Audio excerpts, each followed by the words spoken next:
it would have been a very, very tough 4 years because, again, at the national level and even in New York State, the politics were going in a different direction.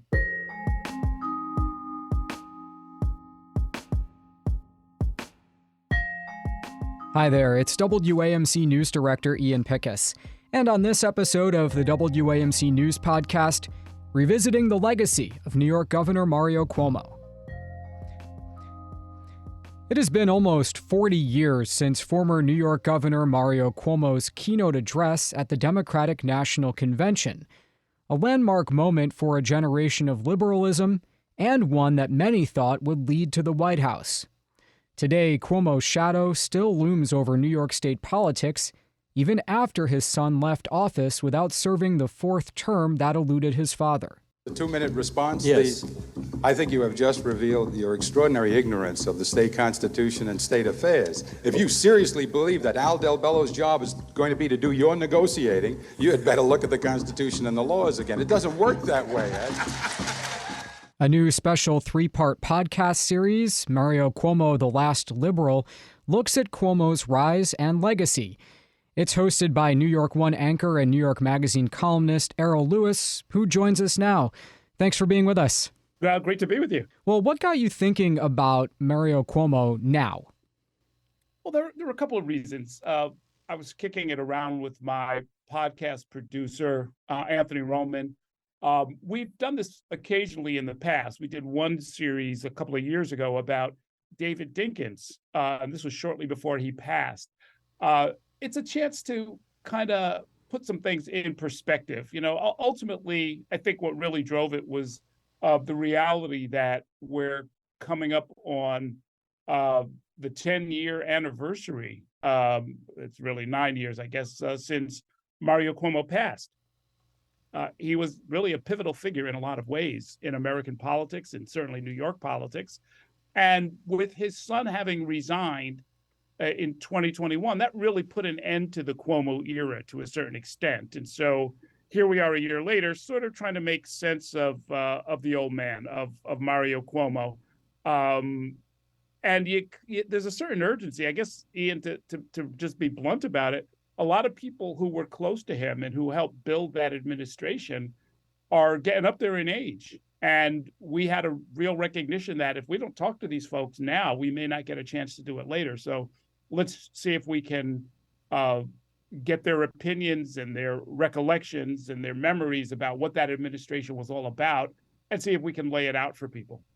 In the podcast, we get to hear some of the early days when Cuomo was coming of age and before politics. What attracted him to a life in public? Because he came from, relatively modest beginnings, and it's not something that probably his ancestors could have envisioned for him. Well, look, you're being polite about it. He came from dire poverty. Mm-hmm. His parents were immigrants who ran a little grocery store in South Jamaica. It was a tough way to make a living. And so he was raised in very humble circumstances, but he happened to be brilliant. He also happened to be an athlete, and he excelled in school and thought he was going to become a professional baseball player, and even became part of a farm team. Got a signing bonus that was pretty decent for the time, and began to prepare for that kind of a career. But life took him in a different direction.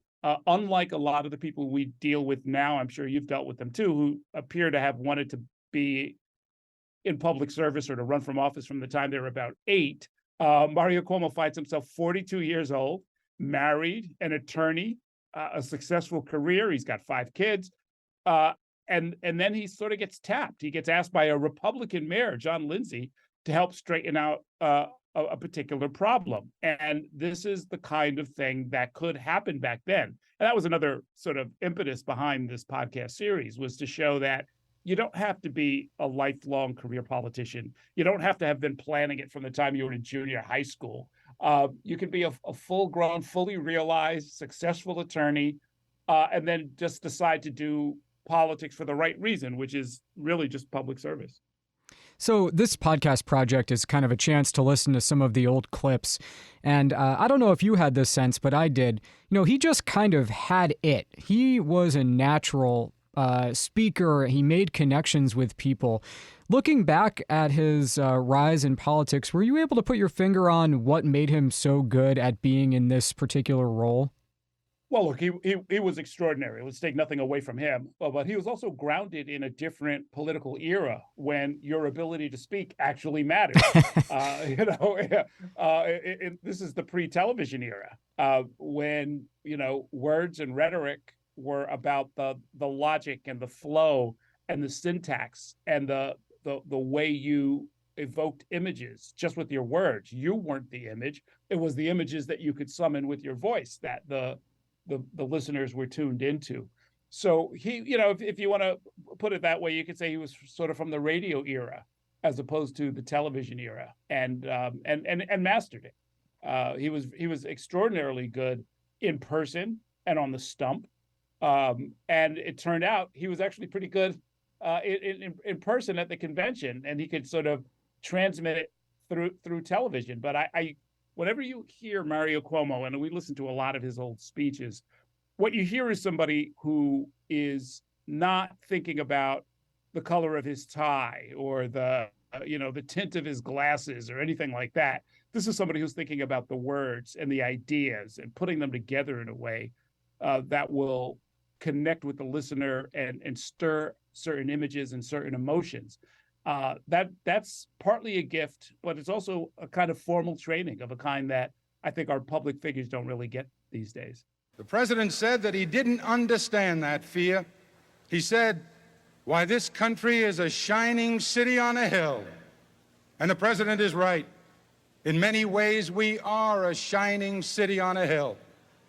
But the hard truth is that not everyone is sharing in this city's splendor and glory. So to follow up on that, I think one of the conventional knocks on Cuomo was that he famously campaigned in poetry, but when you govern in prose, he didn't leave so much of a legacy on the government side. What's your view on that? Well, he did, but a lot of it was invisible, right? This was not somebody who wanted to slap his name on a lot of different buildings. This wasn't somebody who was eager to be at a ribbon cutting or sit behind a bulldozer and carve out a name for himself literally in the earth. He was instead somebody who did things like veto 12 consecutive bills that landed on his desk trying to implement a death penalty in New York. He just vetoed every single one of them. He literally saved lives because of that. I'm sure you've covered it upstate. We certainly covered literally dozens of cases just in New York City of people who were exonerated of crimes, terrible crimes for which they served decades in prison and might have been put to death were it not for Mario Cuomo. He did things like make sure that there was job training available for people getting public assistance, welfare recipients. That changed lives, that rescued people from dependency. But there's no building left behind. That was the kind of political leader that he was, and there was a certain modesty that came with it. He wasn't looking for a lot of credit. He wasn't looking for his name on a bridge or a building. In the end, he wouldn't even sit for his own official portrait to hang in the Hall of Governors on the second floor of the state capitol, like all of his predecessors. So there are people, going all the way back to the 1700s. You have these governors that are, they sat for their portrait and it hangs in the Hall of Governors. Not for Mario Cuomo. He thought it was self-indulgent. He didn't want to take the time to do it, and he never did. So we obviously here at WAMC have thought a lot about the decision not to run for president. And also not to take a seat on the Supreme Court. Did you get any closer to an answer to the big question that hangs over Cuomo? Why not, in your reporting for this podcast? I didn't get an answer, but I did develop an opinion. Okay. There were a lot of people he kept guessing, including people who were very, very close to him, who did not know up until the moment that he announced. Famously, while there was a plane idling, waiting to take him to New Hampshire, where he could file the $1,000 filing fee and put himself into the 1992 primary for president. My belief is that, first of all, we take him at his word. He said that there were pressing matters in Albany and he didn't want to leave the people in the lurch. I think also he would have had a really hard time on the presidential campaign trail. I mean, he just wasn't built for the kind of modern political glad handing that really constitutes the road to the White House. It just wasn't his kind of a thing. So I think he would have had a really hard time on the campaign trail, and it's possible he might have recognized that. That's part of it. On the Supreme Court, though, I think he would have been a spectacular Supreme Court justice, and I kind of I that's the one I really wonder about. I don't really wonder about the presidential. I don't know that he would have made it, frankly, all the way to the convention and beyond to defeat a sitting president. On the other hand, when I think about the Supreme Court, he would have been an almost perfect match, and he would have brought forward values and arguments and an approach to society and to the law that would have really made him one of the greats that ever sat on the bench. So I think from working on this project, I got a clearer sense that really he was a thinking man, a thoughtful man, somebody who wanted to move society at its deepest levels by changing the way we deal with one another. But I don't think he was the kind of political animal that can win the White House anymore. He ended up losing the bid for the fourth term to George Pataki, which in retrospect seems like, a bit of an aberration in New York politics today, where we haven't had a statewide Republican victor since Pataki. What do you make of the end of his career as governor? It was unfortunate, for one thing. I think there is an opponent out there that stalks many successful political leaders, and it's called stayed around too long. I mean, Mario Cuomo had advisors who told him a fourth term is just too much. Politically speaking, the handwriting was kind of on the wall, in the sense that not only was the nation changing generally, and it was a Republican wave in 1994 that swept him out of office, along with a whole lot of other Democrats.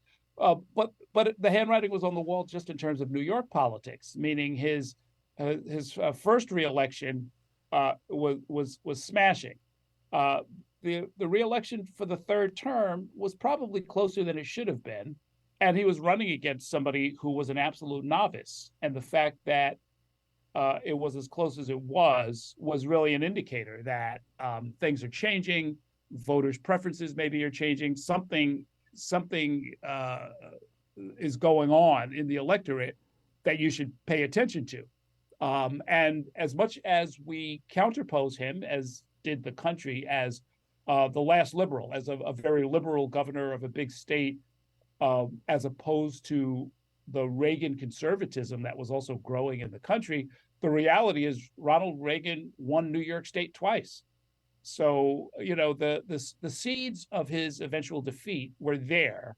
In hindsight, we can now see that the politics was shifting away from him, and a fourth term was going to be very, very tough. And even if he'd won it, honestly, Ian, it would have been a very, very tough 4 years, because again, at the national level and even in New York State, the politics were going in a different direction.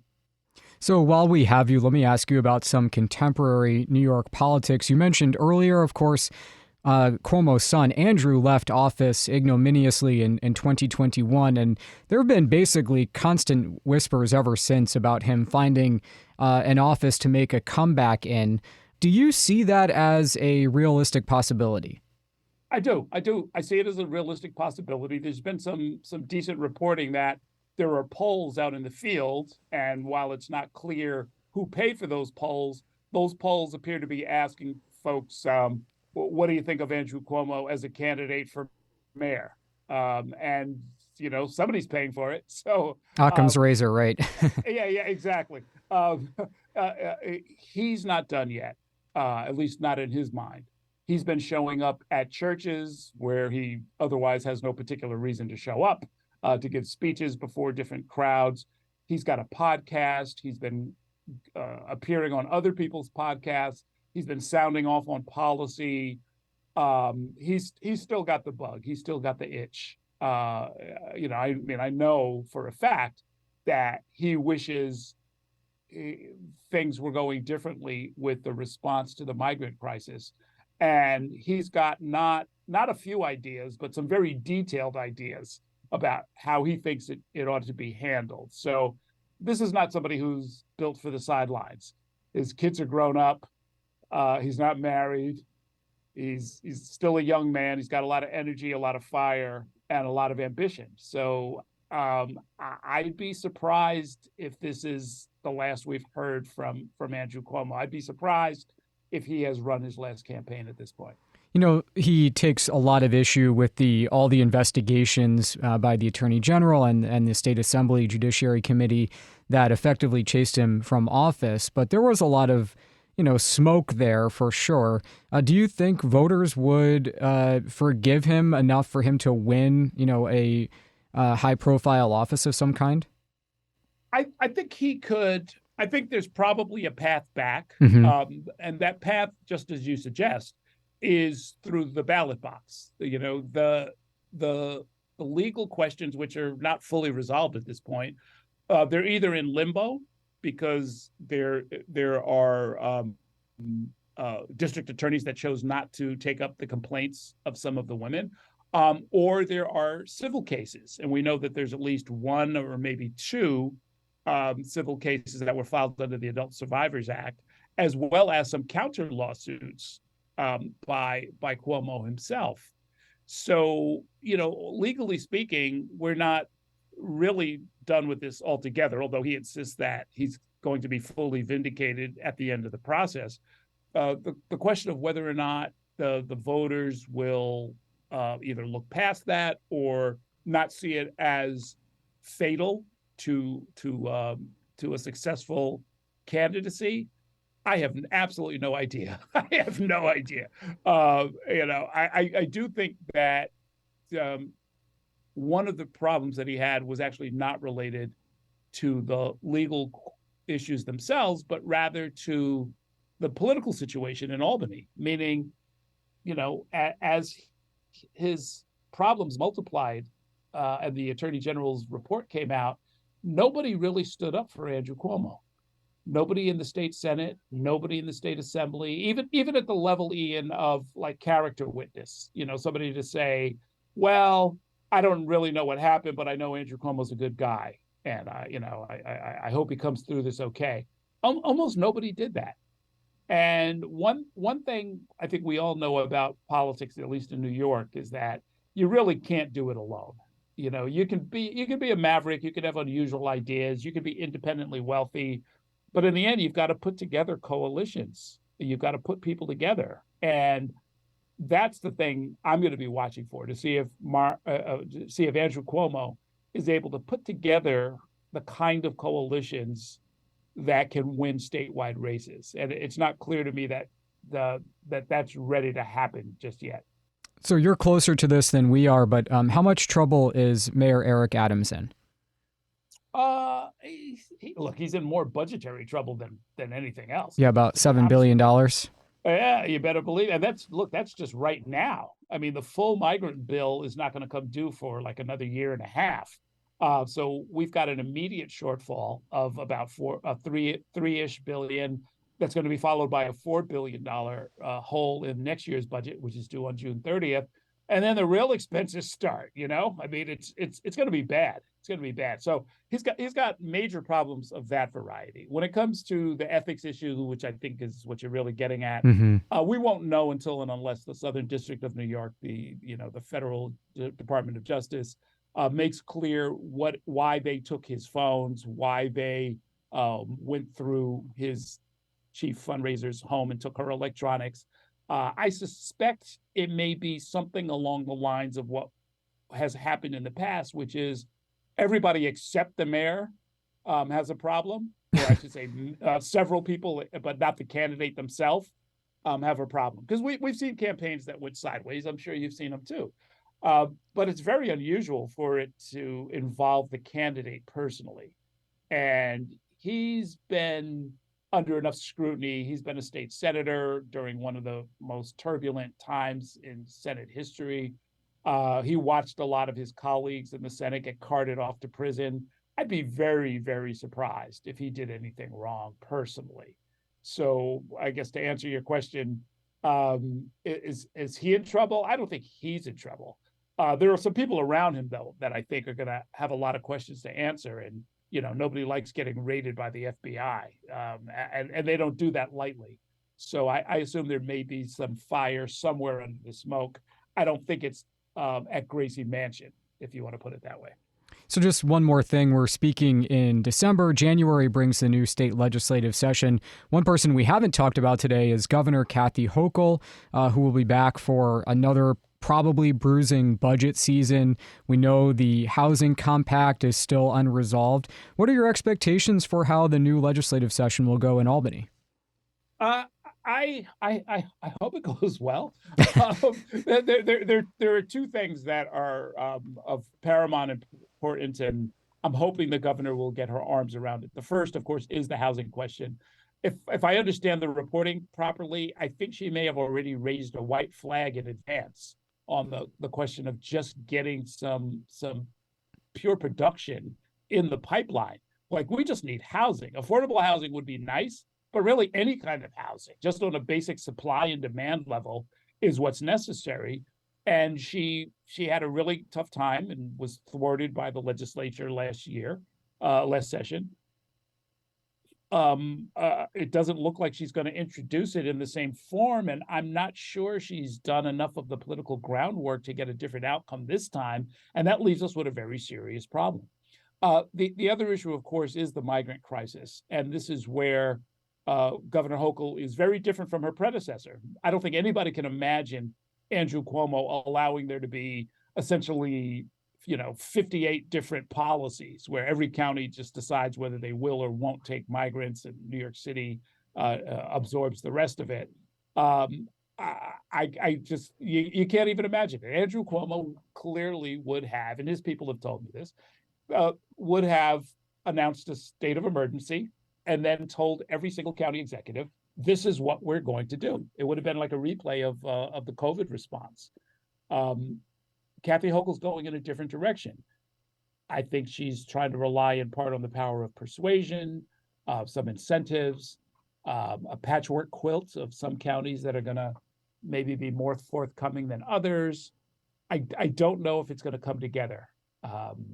We're dealing with something that is historic, and it goes well beyond New York, Ian. I mean, they said last year, 2022, was the largest movement of refugees worldwide in recorded history. 100 million people were displaced from their homes in their countries due to a combination of war, civil war, pandemic, disruption, all kinds of different reasons.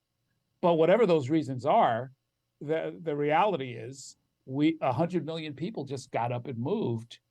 And I don't know that it's going to all stop on January 1st just because the Albany legislature is coming into session. So I'm going to be keeping an eye on that. We need a solution, and it's going to have to be a statewide solution. I tell you that is crystal clear from down here in New York City. We can't absorb 2,000 and 3,000 people every week indefinitely, while the rest of the state has all of this excess capacity and unfilled jobs. I mean, it doesn't make sense, and it can't continue. And it will be up to the governor and the legislature to figure out a solution.